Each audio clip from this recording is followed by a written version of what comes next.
Et je me souviendrai toujours que mon premier disque que j'ai diffusé, c'était Marvin Gaye, I Heard It Through the Grapevine, et il y avait une intro de 14 secondes. Il fallait que je comble cette intro de 14 secondes, et donc j'avais tout mis dans ma tête, j'avais écrit le script et tout ça, et je balance, j'envoie, il est 2h du matin, tin-tarin, tin-tarin, tin-tarin, tin-tarin. Tout a commencé, on est en 1983, je fais une école de tourisme qui s'appelle l'Institut supérieur de tourisme, et dans cette école, il y a un cours de théâtre, je me souviendrai toujours parce que c'était le cours de Daniel Van Haschen qui s'appelait Dan Haschen. Et dans ce cours, je rencontre quelqu'un qui s'appelle José Ruiz et qui me dit « mais viens, le dimanche, je fais une émission qui s'appelle Cinémania sur Radio Bocal, qui est à l'époque la radio de Daniel Guichard. On est au début des années FM. Et il me dit, viens, t'as de la tchatch, je cherche des chroniqueurs, viens me faire une chronique.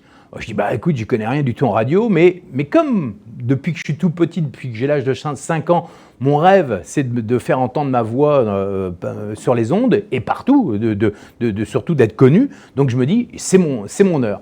Et je vais faire donc de la radio sur Radio Bocal tous les dimanches. Je me souviens à Chatou, au-dessus de Paris. Et je fais des critiques de films que je n'ai jamais vus. Donc concrètement, tous les films un peu bizarres, un peu psychologiques, sentimentaux, je disais que c'était pas terrible. Puis tous les films de bourrin, je disais que c'était top. Voilà. Donc j'étais extrêmement objectif. Et surtout, et on va écouter un extrait de ce moment-là, parce que quand tout le monde me dit « waouh, je suis nul », quand on écoute mon extrait de mes premiers pas à la radio, je pense que, écoute, tu verras que tu te trouveras moins nul après. On retrouve l'actualité en vrac avec Lorenzo. L'actualité du cinéma depuis le 9 janvier et avec un film de John Derek où vous pourrez voir la superbe Bo Derek dans Boléro.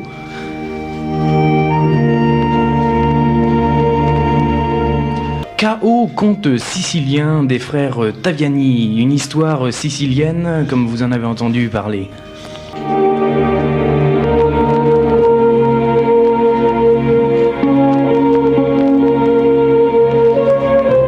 Les deux derniers films de l'actualité, Stranger Than Paradise de Jim Jarmusch, avec deux grands acteurs que nous allons vous dire tout à l'heure. Alors, on est bien d'accord, c'était compliqué, j'avais du mal. Des choses que je pouvais dire en 10 secondes, je mettais trois quarts d'heure à le dire, donc c'était pas évident.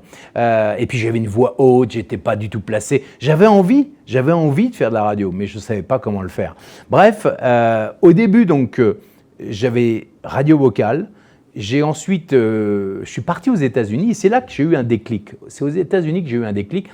On est en 86 et en été 86, je pars et j'entends les gars qui font des morning shows. Les morning shows, c'est des mecs qui font les cons à la radio. Et moi, je dis, mais c'est exactement ça que je veux faire. Il y en a qui font des voix, il y en a qui font des personnages, etc. Et là, je me dis, c'est exactement ça que je veux faire. Et en rentrant, je me dis, je vais aller faire une école de radio. Et je vais faire Cours Média, qui est à l'époque un stage de 8 mois avec Europe 1, avec des grandes pointures d'Europe 1, des gens comme Harold Kay, Yann Egan, Jean-Loup Lafont, Jackie Gallois, etc. Que des vieux de la vieille que les moins de 70 ans ne peuvent pas connaître. Mais j'apprends le métier, j'apprends la production, le journalisme, l'animation radio, la technique, etc. J'apprends le métier et je fais donc ce stage et je fais l'examen à la fin de ce stage et je finis premier de mon cursus en animation et donc j'ai le droit de choisir un stage à Paris et je deviens donc animateur radio sur Electric FM qui est à l'époque la radio de Daniel Guichard où il y avait des gens comme Alexandre Debanne et j'étais l'assistant. C'était assez rigolo, c'est que j'ai été choisi par un certain Valéry Zetoun. Valéry Zetoun qui est devenu maintenant le patron d'AZ ou d'Universal, qu'on voit aussi dans Star 80, c'est lui qui refuse à Team Seat et à Anconina la tournée qui se fout de leur gueule en leur disant ouais ça marchera jamais, puis qui à la fin voit 80 000 personnes au Stade de France et dit ouais bon d'accord on a le droit de se tromper quoi. Et bref, je commence sur Electric FM, mais moi mon rêve c'est de rentrer sur Skyrock. Skyrock en 86 c'est la radio rebelle, c'est pas du tout la même qu'aujourd'hui, c'est la radio rebelle avec un ton, on est dans un ton plutôt fun, sympa, rigolo, on est dans le subversif et moi ça me plaît et je rêve d'aller sur Skyrock et donc j'envoie 50 cassettes. Il faut bien savoir, je suis en stage sur Electric FM et je fais que les nuits. Et je passe pratiquement 12 heures par jour à la radio à m'entraîner. Il n'y a que ça. Je m'entraîne, je ne vois que radio, musique, j'écoute les radios américaines, j'écoute les autres radios en France, etc. Et je m'entraîne. Et j'envoie toutes les semaines des cassettes au directeur d'antenne de Skyrock.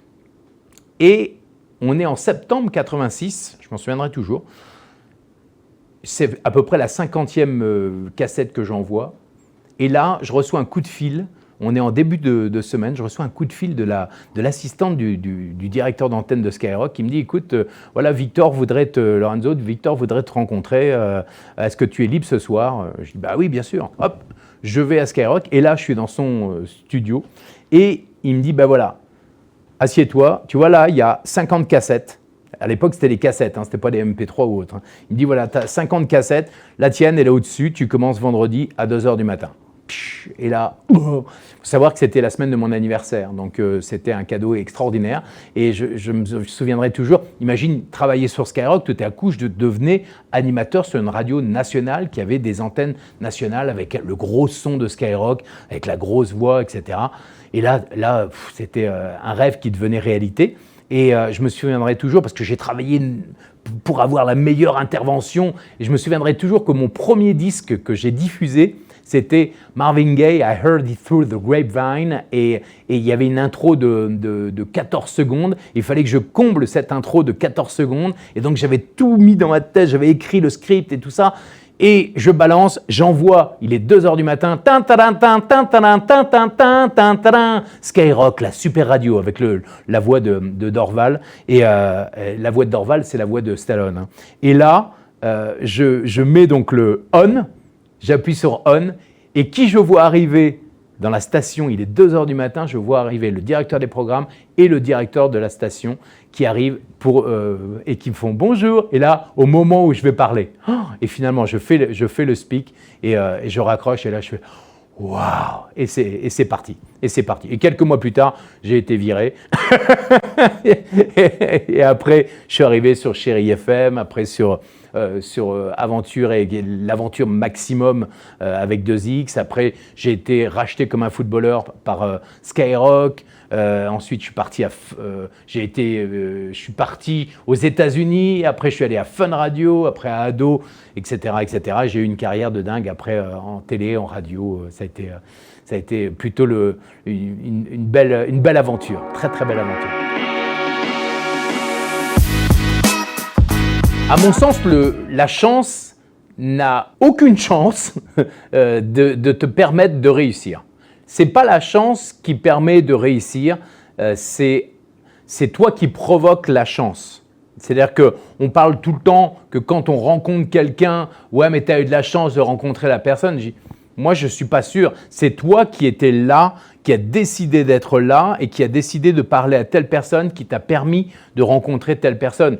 Mais c'est jamais un coup de bol, c'est jamais la roulette qui tombe sur le numéro 23, c'est mon numéro fétiche, par hasard. Je dirais qu'il n'y a jamais de hasard et c'est toi qui provoques ta chance. Si tu veux arriver à quelque chose, tu dois absolument provoquer ta chance. Si tu veux rencontrer l'homme ou la femme de ta vie et que tu restes chez toi, ça va être compliqué de provoquer ta chance.